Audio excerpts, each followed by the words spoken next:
జగన్నాథ రథచక్రాలొస్తున్నాయి. రథచక్ర ప్రళయఘోష భూమార్గం పట్టిస్తాను.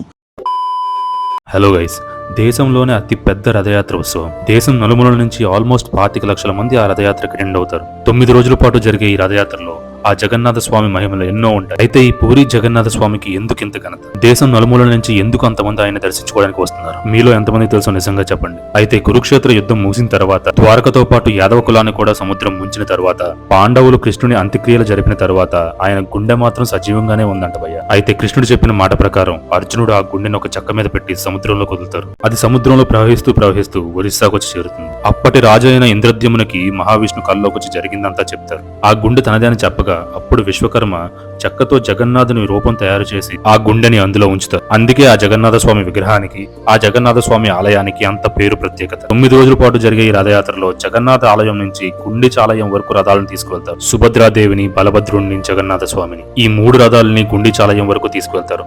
ఇందులో విశేషం ఏంటంటే ఎక్కడైనా ఆలయంలో ఉన్న మూల విరాట్ని ఊరేగింపుకి తీసుకురారు.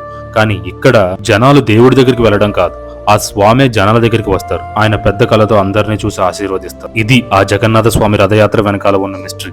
అండ్ ఈ మంత్ 27వ తారీఖు నుంచి మళ్ళీ రథయాత్ర మొదలవబోతుంది.